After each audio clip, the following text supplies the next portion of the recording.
വാർത്തയിലേക്കാണ്. ലൈംഗികാതിക്രമ കേസിൽ മുൻ എംഎൽഎയും സംവിധായകനുമായ പി.ടി. കുഞ്ഞു മുഹമ്മദിനെ അറസ്റ്റ് ചെയ്ത് ജാമ്യത്തിൽ വിട്ടയച്ചു. കുഞ്ഞു മുഹമ്മദിന് നേരത്തെ കോടതി ഉപാധികളോടെ മുൻകൂർ ജാമ്യം അനുവദിച്ചിരുന്നു. ഇപ്പോൾ ആ സാഹചര്യം ഉള്ളതുകൊണ്ട് തന്നെയാണ് അറസ്റ്റ് ചെയ്ത് ജാമ്യത്തിൽ വിട്ടയച്ചിരിക്കുന്നത്. ഒരു സ്വാഭാവികമായ നിയമ നടപടിയാണ്.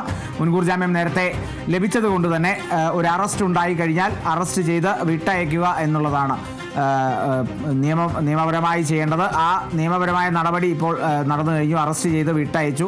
അതും കൂടി ഇപ്പോൾ നടന്നിരിക്കുന്നു. IFFK സ്ക്രീനിങ്ങിനിടെ PT. കുഞ്ഞു മുഹമ്മദ് ഒരു സംവിധായകയോട് ലൈംഗികാതിക്രമം നടത്തിയെന്നാണ് ഈ കേസ്. അപ്പോൾ ആ ഒരു പരാതിയിലാണ്, സംവിധായകയുടെ ഒരു പരാതിയിലാണ് പി.ടി. കുഞ്ഞു മുഹമ്മദിനെതിരെ അന്ന് ഇതുപോലെ കേസ് ഉണ്ടായത്. പിന്നീട് മുൻകൂർ ജാമ്യം ലഭിച്ചു പി.ടി. കുഞ്ഞു മുഹമ്മദിന്. ഗുരുതരമായ ഒരു പരാതി എന്നുള്ള നിലയ്ക്കായിരുന്നു അത് കണ്ടിരുന്നത്. ഉപാധികളോടെയാണ് ജാമ്യത്തിൽ വിട്ടയച്ചത്. ആ 7 ദിവസത്തിനുള്ളിൽ, അതായത് ഈ ജാമ്യം അനുവദിച്ച് 7 ദിവസത്തിനുള്ളിൽ ഈ അന്വേഷണ ഉദ്യോഗസ്ഥന് മുമ്പിൽ ഹാജരാക്കണമെന്നുള്ള നിർദ്ദേശമൊക്കെ ഉണ്ടായിരുന്നു. അതിനെ സംബന്ധിച്ചുള്ള നിയമ നടപടി എന്ന് തന്നെ കരുതാം. അറസ്റ്റ് ചെയ്ത് വിട്ടയച്ചിരിക്കുകയാണ്. കന്റോൺമെൻറ്റ് പോലീസാണ് കേസെടുത്തത്. മുഖ്യമന്ത്രിക്ക് നൽകിയ പരാതിയായിരുന്നു ഈ അതിക്രമം നേരിട്ട സംവിധായിക മുഖ്യമന്ത്രിക്ക് നൽകിയ പരാതിയിലാണ് പിന്നീട് കന്റോൺമെൻറ്റ് പോലീസ് കേസെടുത്തത്. ഒപ്പം ഈ പി.ടി. കുഞ്ഞു മുഹമ്മദ് മുൻകൂർ ജാമ്യത്തിനായി പിന്നീട് കോടതിയെ സമീപിച്ചു. ഈ പരാതി എന്ന് പറയുന്നത് ഈ പരാതിയിൽ ഉണ്ടായിരുന്ന സമയത്ത്, അതായത് IFFKയുടെ സ്ക്രീനിങ് നടക്കുന്ന ഒരു സമയത്താണ്, ബന്ധപ്പെട്ട ഒരു ചർച്ചയാണ്.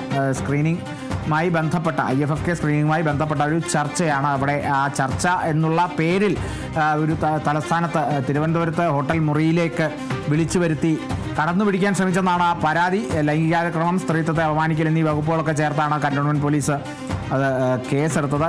ഈ മുൻ MLA ആണ് പി.ടി. കുഞ്ഞു മുഹമ്മദ്. ഒപ്പം തന്നെ സംവിധായകനാണ്. ഇതൊക്കെ ഈ പരാതി നിഷേധിക്കുന്ന തരത്തിൽ തന്നെയായിരുന്നു പി.ടി. കുഞ്ഞു മുഹമ്മദിൻ്റെ നിലപാടെന്ന് പറയുന്നത്. താൻ അപമര്യാദയായി പെരുമാറിയിട്ടില്ല, പരാതിക്കാരി തെറ്റിദ്ധരിച്ചതാകാം എന്നുള്ളതൊക്കെയാണ്.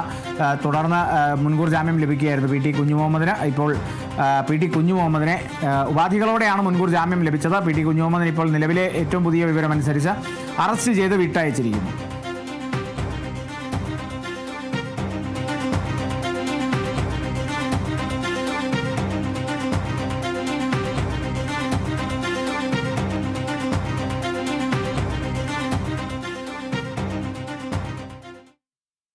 ക്രിസ്മസ് ദിനത്തിനായി മണിക്കൂറുകൾ മാത്രം ശേഷിക്കുമ്പോഴും തലസ്ഥാനത്തെ ക്രിസ്മസ് വിപണികളിൽ തിരക്കൊഴിയുന്നില്ല. കുട്ടികൾക്കും മുതിർന്നവർക്കും ഒരുപോലെ ഇഷ്ടപ്പെടുന്ന